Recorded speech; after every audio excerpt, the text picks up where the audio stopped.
നമ്മുടെ പ്രതിരോധയിലെ വളരെ പ്രധാനപ്പെട്ട ഒരു ആധ്യാത്മിക കേന്ദ്രവും ഒരു പട്ടണവുമാണ് നീണ്ടൂര്.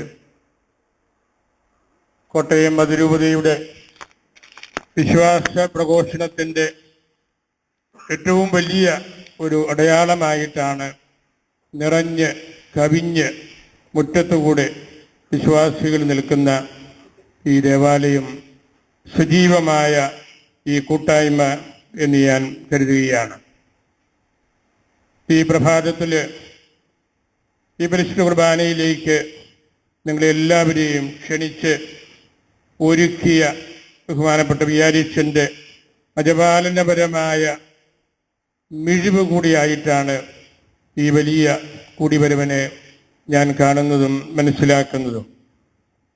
അച്ഛൻ ഈ നാളുകളിൽ ഈ ഇടവകയുടെ സർവ്വതോന്മുഖമായ വളർച്ചയ്ക്ക് വേണ്ടി ഒരുപിടി കാര്യങ്ങൾ ചെയ്തുകൊണ്ടിരിക്കുകയാണ്. ദേവാലയത്തിൻ്റെ മണ്ഡലവും മുഖവാരവുമെല്ലാം വലിയ ഒരു കത്തീഡ്രൽ ദേവാലയത്തിൻ്റെ ഭംഗിയോടുകൂടെ പണിത് പൂർത്തിയാക്കിക്കൊണ്ടിരിക്കുകയാണല്ലോ. വളരെ പുരാതനമായ പോർച്ചുഗീസ് കലയുടെയും ഭാരതീയ കലയുടെയും ഒരു സമ്മിശ്ര സ്വഭാവം പുലർത്തുന്ന അൾത്താരയും മദ്ബഹായും എല്ലാം ഈ പള്ളിക്ക് ഉണ്ട് എന്നത് വളരെ ശ്രദ്ധേയമായ കാര്യമാണ്.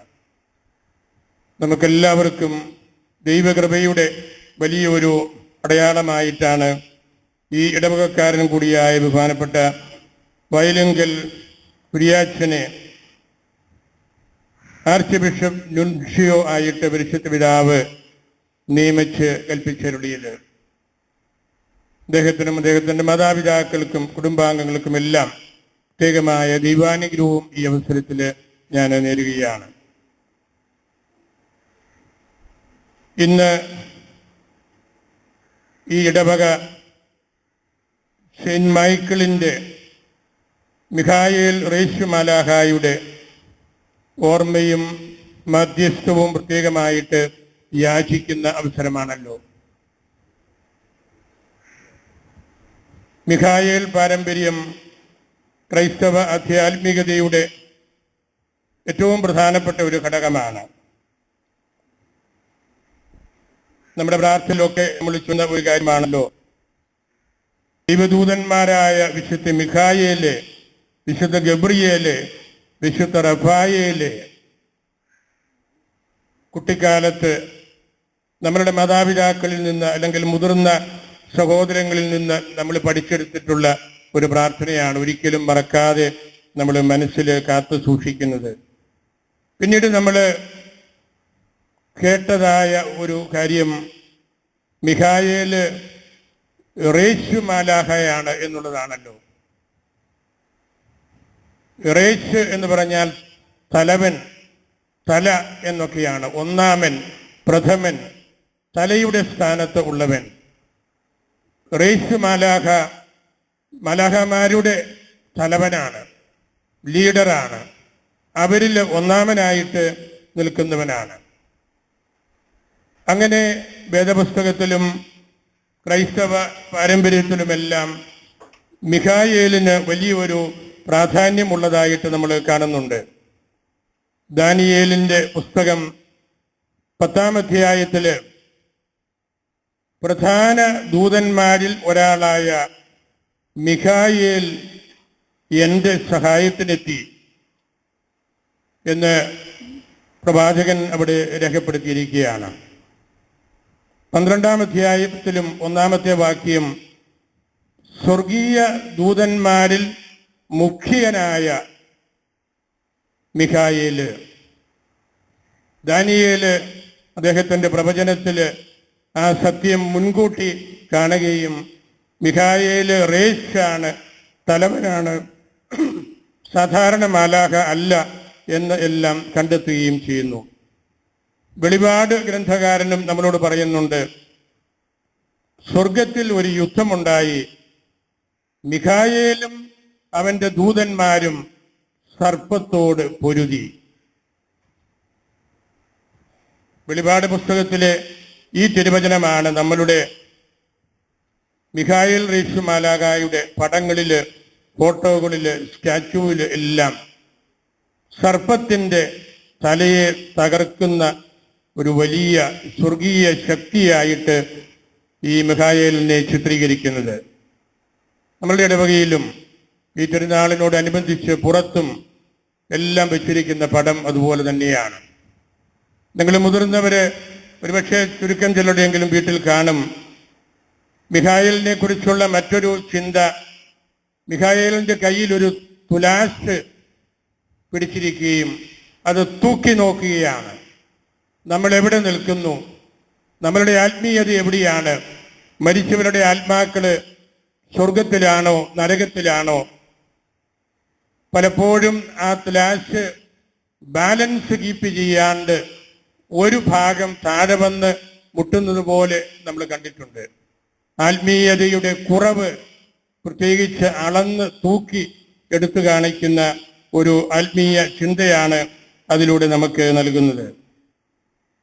ഒരു അധ്യായം മാത്രമുള്ള യൂദാസിന്റെ ലേഖനത്തില് 9-ാം വാക്യത്തില് പറയുന്നുണ്ട്, പ്രധാന ദൂതനായ മിഖായേൽ മോശയുടെ ശരീരത്തെ ചൊല്ലി കർത്താവിനോട് തർക്കിച്ചുകൊണ്ട് നിൽക്കുന്നു.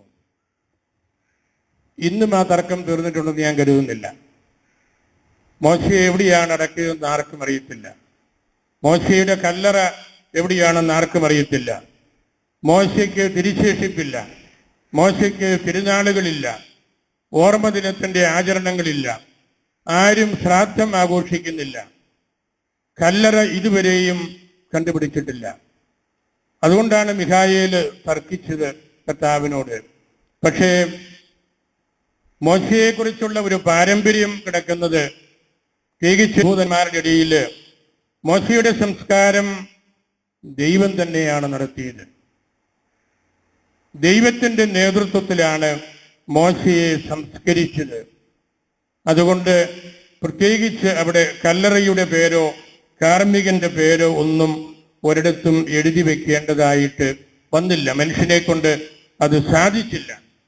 അങ്ങനെയുള്ള വളരെ വലിയ ദൈവികമായ സജീവമായ ഒരു പാരമ്പര്യത്തിലേക്കുള്ള ഒരു സൂചന കൂടിയാണ് പ്രധാന ദൂതനായ മിഖായേല് മോശയുടെ ശരീരത്തെക്കുറിച്ച് കർത്താവിനോട് തർക്കിച്ചുകൊണ്ടിരിക്കുന്നു എന്ന് യൂദായുടെ ലേഖനത്തിന്റെ 9-ാം വാക്യത്തില് പറഞ്ഞ് വെച്ചിരിക്കുന്നത്. ഈ തിരുവചനങ്ങളൊക്കെ നമ്മെ പഠിപ്പിക്കുന്നത് മിഖായേൽ റീശു മാലാഖ പഴയ നിയമത്തിലും പുതിയ നിയമത്തിലും പ്രത്യേകമായിട്ടുള്ള സ്ഥാനം പിടിച്ചിട്ടുണ്ട്. നമ്മളുടെ കുർബാനയിലും ക്രോവേന്മാരുടെയും ശ്രാപ്പന്മാരുടെയും ആയിരങ്ങളും പതിനായിരങ്ങളും എന്ന് നമ്മൾ പ്രത്യേകം എടുത്ത് പ്രാർത്ഥിക്കുന്നുണ്ട്. മലാഖമാരുടെ സജീവമായിട്ടുള്ള ഒരു സംരക്ഷണത്തിന്റെ ആ ഒരു വിജിലൻസിന്റെ നടുവിലാണ് നമ്മൾ ജീവിക്കുന്നതും പെരുമാറുന്നതും എല്ലാം. നമ്മുടെ പാരമ്പര്യത്തില് ഓരോ വ്യക്തിക്കും ഈശോ ഓരോ മലാഖയെ തന്നിട്ടുണ്ട് എന്നുള്ള ആത്മീയ പാരമ്പര്യവും തുടർന്ന് കിടക്കുന്നതിൻ്റെ കാര്യം ഇതൊക്കെ തന്നെയാണ്. അങ്ങനെ ആ ഒരു വലിയ ദൈവികമായ സംരക്ഷണത്തിൻ്റെ നിറവിലാണ് നമ്മൾ ഇവിടെ ഇന്ന് ഈ ദിവസങ്ങളിൽ പരിശുദ്ധ കുർബാന അർപ്പിക്കുകയും നമ്മുടെ തിരുനാളുകൾ ആഘോഷിക്കുകയും എല്ലാം ചെയ്യുന്നത്. ദേവാലയത്തെ സംബന്ധിച്ച് പ്രത്യേകിച്ച് തിരുനാളിനെ സംബന്ധിച്ച് നമ്മൾ ഓർക്കുമ്പോൾ എപ്പോഴും നമ്മൾ കണ്ടുമുട്ടുന്ന കാര്യങ്ങളാണല്ലോ ആൾക്കൂട്ടം, നേർച്ചപ്പെട്ടി, നേർച്ചയിടിയില്. എല്ലാവരും വളരെ സന്തോഷമായിട്ട് പെരുന്നാളിന് വരുമ്പോൾ നേർച്ചയിടും. നേർച്ചപ്പെട്ടികളില്ലാത്ത ഒരു പള്ളിയും കാണുകയില്ല. അത് കുറേയെല്ലാം വിമർശനത്തിന് വിധേയമാകുന്നുണ്ടെങ്കിലും നമ്മളുടെ ആത്മീയതയുടെ ഒരു ഭാഗമായിട്ട് നമ്മൾ കരുതുന്ന ഒരു കാര്യമാണല്ലോ അത്. മർക്കോസിന്റെ സുവിശേഷം 12-ാം അധ്യായത്തില് ഒരു വിധവ നേർച്ചയിടുന്നതിനെ കുറിച്ച് കർത്താവ് പറഞ്ഞ വ്യാഖ്യാനം, അതേക്കുറിച്ച് കൂടെ ഒരു വാക്ക് പറഞ്ഞാണ് അവസാനിപ്പിക്കുകയാണ്. യഹൂദന്മാരുടെ ഇടയിലും വലിയ സിനഗോഗുകൾ, നമ്മളുടെ ഈ പള്ളി പോലെയുള്ള സ്ഥാപനങ്ങൾ ഉണ്ടായിരുന്നു. ജെറൂസലേം ദേവാലയം ലോകം കണ്ട ഏറ്റവും വലിയ പള്ളിയായിരുന്നു. അവിടെയും നേർച്ച കാഴ്ചകൾ അർപ്പിക്കുന്നത്, പള്ളിക്കകത്തു പോലും അങ്ങനെയുള്ള കാര്യങ്ങൾ ചെയ്യുന്നതും ഈശോ അത് വിലക്കുന്നതും അതിനെ തിരുത്തുന്നതുമൊക്കെ നമുക്കറിയാം.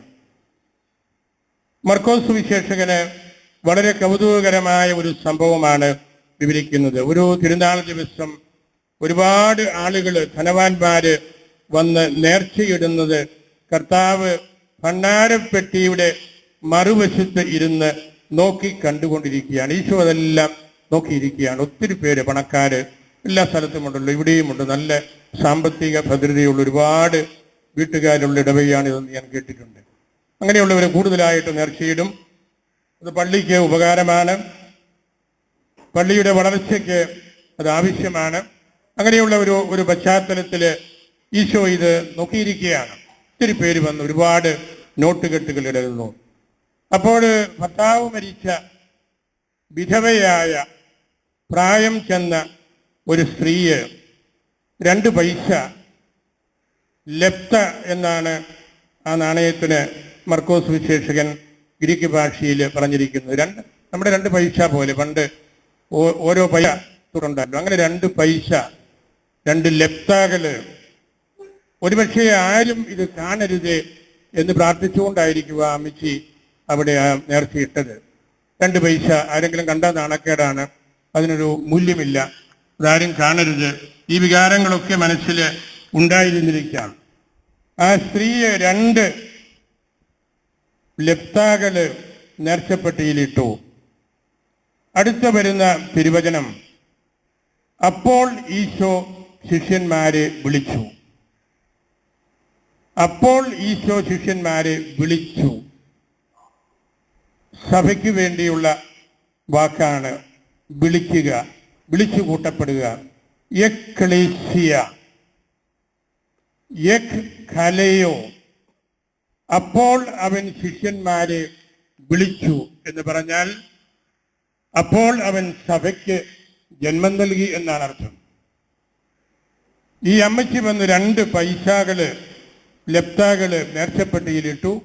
അപ്പോൾ അവൻ ശിഷ്യന്മാരെ വിളിച്ചു. സഭയുടെ ഒരാരംഭം അപ്പോഴവിടെ നടന്നു.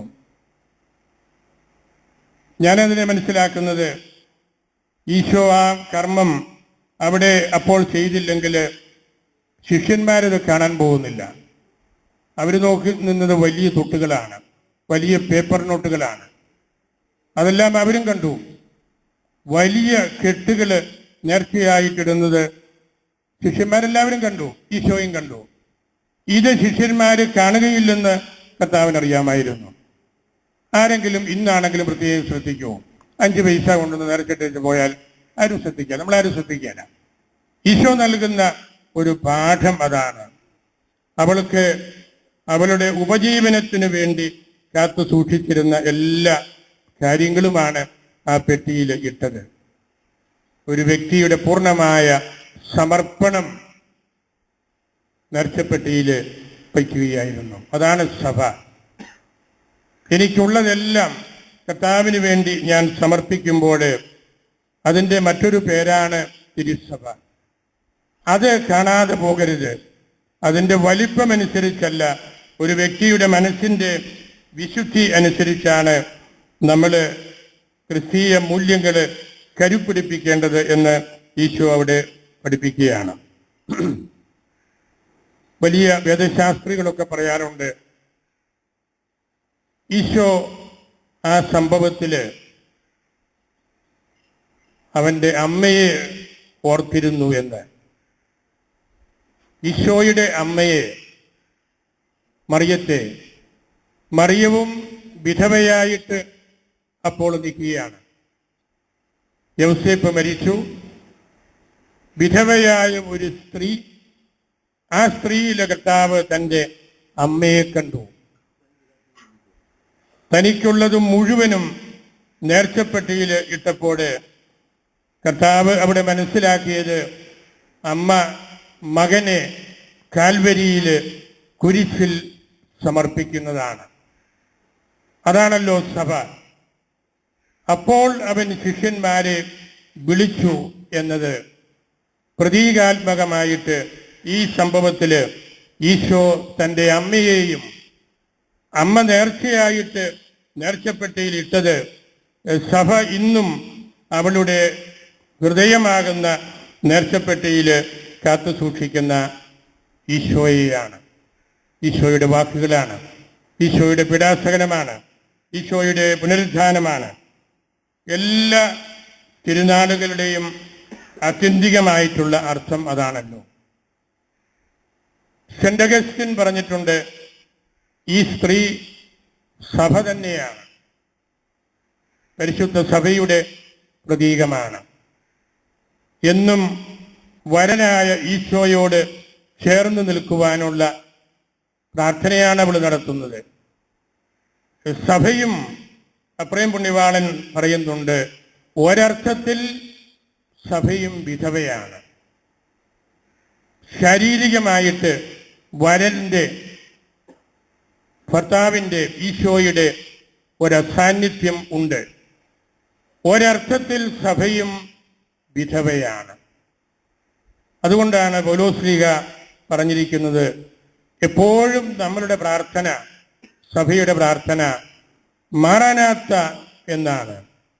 കർത്താവെ വന്നാലും, എൻ്റെ വരനെ നീ വന്നാലും എനിക്ക് നിന്നെ കാണണം, നിന്നോട് കൂടെ ആയിരിക്കണം. മാറാനാത്ത നാഥ വന്നാലും. ഒരു വിധവയുടെ പ്രാർത്ഥനയുടെ സ്വരം അതിലുണ്ട് എന്ന് പൗലോസ് നമ്മെ പഠിപ്പിക്കുമ്പോഴും ഭാഗികമായിട്ട് സഭ വിധവയാണ് എന്നുള്ളതിൻ്റെ ഒരു അംഗീകാരം കൂടിയാണ്. അങ്ങനെ നമ്മൾ ഇവിടെ ഈ വലിയ സുദിനത്തിൽ പ്രാർത്ഥനയ്ക്കും നേർച്ച സമർപ്പണത്തിനുമെല്ലാമായിട്ട് ഒന്നിച്ച് കൂടുമ്പോൾ നമ്മളുടെ ജീവിതത്തിൻ്റെ ഒരു സമർപ്പണമായിട്ട് നമ്മളതിനെ കാണണം. നമ്മൾ സഭയോട് ചേർന്ന് സഭയെ വിശുദ്ധീകരിക്കുന്ന ഒരു വലിയ കർമ്മമായിട്ട് ഈ തിരുനാളും അതിൻ്റെ ആഘോഷങ്ങളും എല്ലാം മാറട്ടെ എന്നാണ് എൻ്റെ പ്രാർത്ഥന. നമ്മളിന്ന് അരമായ സുറിയാനി ഭാഷയിൽ പരിശുദ്ധ കുർബാന അർപ്പിക്കുകയാണ്. ഈശോയും പരിശുദ്ധ അമ്മയും ശിഷ്യന്മാരും എല്ലാം സംസാരിച്ച ഭാഷയാണത്. അത്ര പുരാതനമായ ഒരു ഭാഷയോടും ഒരാരാധനക്രമത്തോടും എല്ലാം ബന്ധപ്പെട്ട് നിൽക്കുവാനായിട്ട് ദൈവം നമ്മളുടെ സഭയെ അനുവദിച്ചു. അതിൽ വളരെ നിർണായകമായ ഒരു ഭാഗം കോട്ടയം അതിരൂപത ജ്ഞാനായ കത്തോലിക്കര് വഹിക്കുന്നുണ്ട് എന്ന് നമുക്കറിയാം. സുറിയാനി പാരമ്പര്യവും സഭയുടെ വിശിഷ്ടമായ മറ്റു പല മൂല്യങ്ങളും കാത്ത് സൂക്ഷിക്കുന്നതിൽ കോട്ടയം അതിരൂപതയുടെ അഭിമന്യ പിതാക്കന്മാരും ദൈവജനവും വളരെയേറെ ശ്രദ്ധിക്കുന്നുണ്ട്. പാലായോട് ചേർന്ന് കിടക്കുന്ന സ്ഥലം എന്ന നിലയിൽ കോട്ടയം അതിരൂപതയെ ഇതിലെ ഒരുപാട് ആളുകളെ എനിക്ക് വ്യക്തിപരമായിട്ടറിയാം. നിങ്ങളുടെ വിശ്വാസത്തിൻ്റെ കാതലും ആഘോഷങ്ങളിലൊക്കെയുള്ള നിങ്ങളുടെ താല്പര്യവും പള്ളിയോട് ബന്ധപ്പെട്ട് എന്നും നിലനിൽക്കുവാനുള്ള നിങ്ങളുടെ ആവേശവും എല്ലാം വളരെ പ്രധാനപ്പെട്ട കാര്യമാണ്.